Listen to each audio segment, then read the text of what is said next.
Starchy Montoya was a normal-looking kid at 7. But during the school year, his mamas shaved his head, starched his Levi's, made them sound like a paper bag when he sat down. So all the kids, they called him Starchy. Every morning he would come over early to my grandparents' summer house. He sat in the kitchen with them. I looked out of my warm blankets and could see Starchy eating oatmeal and tortillas with steam coming out of his well-worn, mildewy clothes. Grandma was mad at all the rain and the mud because the house and the roof always leaked at the same place every time it rained hard. Starch said, "Grandma, Tito, the rain is good. The spirits of the mountain are happy we got Blue Lake back. That's why it's been cloudy and rainy all over." Well, that's what my Tama said.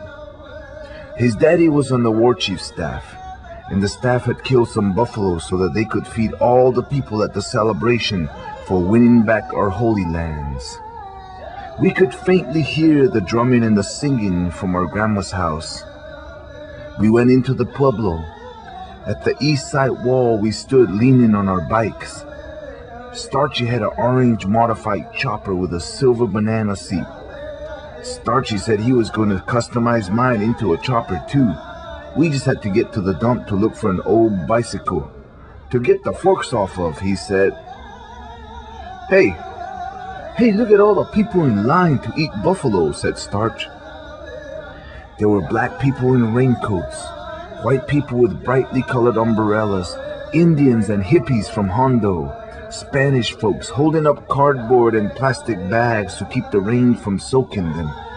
All these people in line from the racetrack to the middle bridge, talking, smiling, laughing, keeping time with the drum, because the people of the small pueblo they had helped had won over the government. The elders praised a man by the name of Nixon, the President of the United States of America, who signed a piece of paper that said the land is Taos Indian land, and it shall always stay wild. You know, for 64 years, the people from the Pueblo had fought hard to gain the land back, every year going back and forth to Washington, D.C. Starchy and I knew Blue Lake was Holy Land. We didn't know who Nixon was. We didn't know all the hard-to-understand situations, and we sure didn't know who all the people in line were. They walked under an arbor with an American flag that was soaking wet and hung heavily on a white cedar post flagpole. The people danced, the people sang, and many remembered the ones that passed on, the ones that fought hard to get our land back, the ones that were never able to see this day. We ate some buffalo. Starchy and I got on our bikes and headed for the dump to look for old bicycle forks. We dodged mud puddles to a cadence of faint drumming and singing. I thought about the Holy Land. I thought about the man called Nixon, and about the heavy wet American flag. Well, I guess America's good, I thought. It gave our land back to us. But I was just 7 years old, hardly traditional yet, and maybe I'll understand the man, Nixon, America, and the Holy Land when I get older.